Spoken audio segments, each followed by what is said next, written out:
Only reason he didn't get kicked out of the game is because it's Joel Embiid, and it's a playoff game that the Sixers desperately needed. It is what it is. It is what it is. Let me tell y'all something. Joel Embiid, he better be fortunate that there's no Kurt Thomases on the New York Knicks.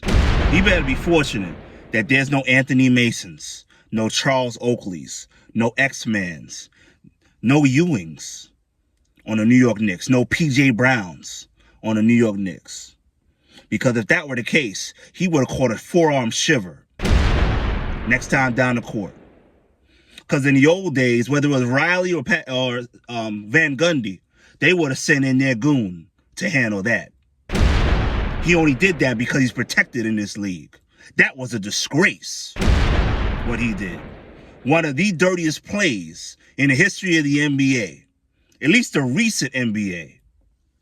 Absolute disgrace. Only reason he didn't get kicked out of the game is because it's Joel Embiid, and it's a playoff game that the Sixers desperately needed. And still, with his 50, he needed every one of those threes at that time. Because every one of those threes were answered at that time.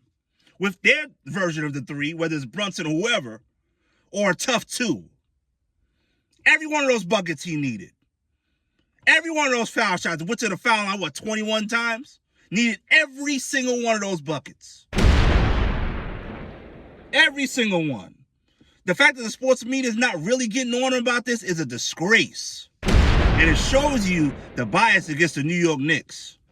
You got people out there talking about Tyrese Maxey and him flopping at the end of the game, and nobody saying anything about Embiid. And it's clear what he did. And now Mitchell may miss time. If that happened in the old NBA and he missed time, he would have been looking around for a forearm shiver. I'm not advocating for it, but that's what he would have been looking for.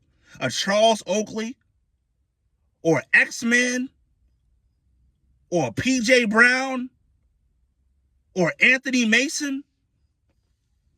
One of those bigs. They would have sent a goon in there, and that would have been the end of him in that series. Again, I'm not advocating for it, but that's what would happen in the old days. That's why he wouldn't have done that back then. He did it today because he's protected.